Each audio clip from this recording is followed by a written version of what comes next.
You're listening to Soap Dirt, the latest in television entertainment news. Hey there, GH fans. Some really interesting news from behind the scenes at the ABC soap opera. So the soap fired co-head writers Chris Van Etten and Dan O'Connor. News broke on Monday, January 22nd. So here's the latest on their exits and who's replacing them and what this means for the future of your soap opera. Here's all that scoop, but hey, please subscribe if you haven't already. All right, let's dig in. So Chris Van Etten has been a co-writer at General Hospital since 2017.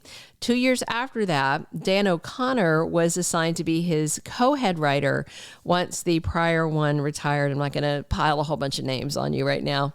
So both Van Etten and O'Connor were writers at One Life to Live, where they met Frank Valentini, who was the EP at One Life to Live, and also Ron Carlivati, because he was the head writer.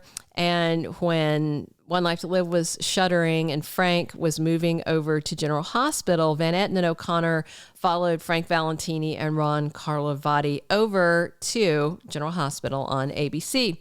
And then years and years later, when Van Etten took the head writing reins, he said he hoped he could satisfy fans because he said he was a fan of GH as well as a writer. That's great. And then when O'Connor joined him, he said he wanted to tell stories that honor the characters and move forward in an exciting way. He called it a big task. So, you know, you'll recall that 2023 was a really big year of changes behind the scenes at General Hospital because of strikes and other things.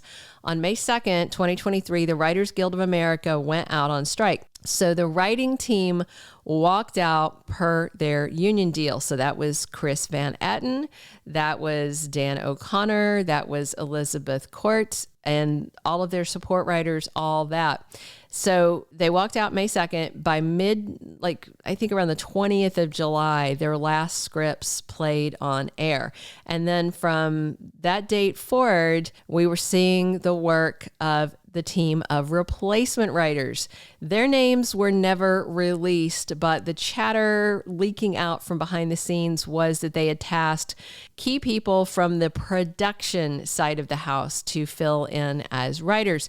We don't know who, but we know they kept writing from May 2nd until the strike ended on September 27th after running more than 100 days. And then the replacement writers' work continued to play out on our TV screens through Friday, December 15th. Monday, the 18th, the core writers' work was again what you were seeing. So if you were listening to me back during the strike, post, end of July, when we started seeing the shift in material, you probably know I was a big fan of the replacement writers. They started moving stories forward in a big way. They got Nicholas out of his coma and kind of running amok there. They revealed that Cyrus was behind the Pawtuck Hillbilly Mob thing. They got Sasha out of the horrible clutches of Gladys and the Bad Doctor. They got the surrogacy story moving along and had Brooklyn Quartermain plotting with Maxie and Diane, hitting the sheets with Robert. They brought back Lois Cirillo. The strike ended, the main writers came back, and things started getting slow again, in my opinion. And now, 5 and 7 years respectively, after they took the jobs, Van Etten and O'Connor are out. They have been fired. We do know who replaced them. I'm going to tell you about that. So I guess I think a lot of us, part of the frustrations with being a longtime watcher and fan, and for me also a journalist that covers General Hospital, is just watching the inconsistencies as writers change and the frustrations when things go on too long, or they don't explore things, or they drop storylines, or they forget their own history. So I will say I don't like for anybody to lose their job, but I am very excited about this. I kind of felt like the writing might have been on the wall because of all the positive feedback from a lot of corners that the replacement writers got while the core team was out. And maybe they figured out, oh, we need to do something here, you know? So the replacements, the new co-head writing team, Elizabeth Korte is going to be one of the co-head writers. She's been on the writing staff forever, for such a long time. But this is the exciting part. They've brought in Patrick Mulcahey to be her co-head writer.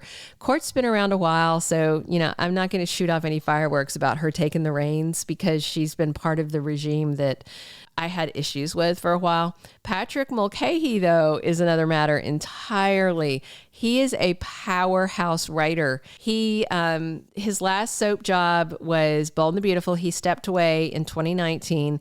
And if you are a Bold watcher as well, like I am, you know, after he left, the writing went downhill, literally just so downhill.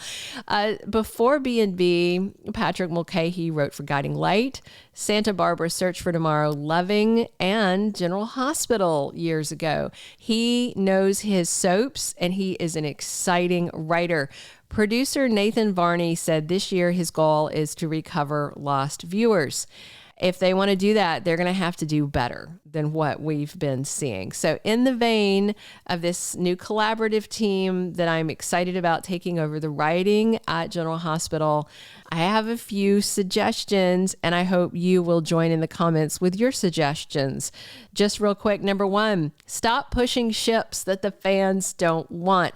It doesn't matter if as a writer you are hot for a couple. If the viewers don't want it, you're going to kill the ratings. Case in point, the two that were just fired are the brain trust behind the Limp Bizkit pairing of Liz and Finn. He's nice, she's nice. They seem nice together. Ugh. Nice is not soapy good TV. No, thank you.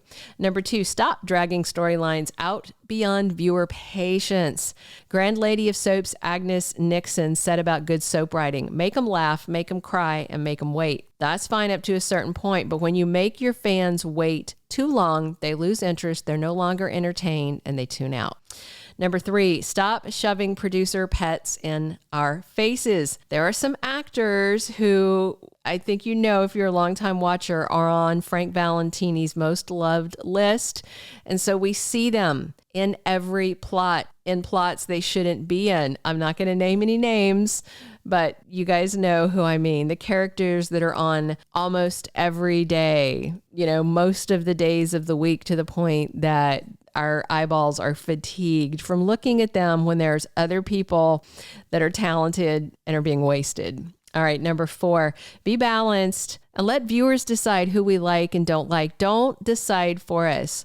Writers that write to try and push you to hate a particular character, you know, those are characters a lot of times we end up loving, especially people that like villains like Franco. And then we hate you for when you do them dirty. And then the same goes for trying to uplift unlikable characters and try to make us like them.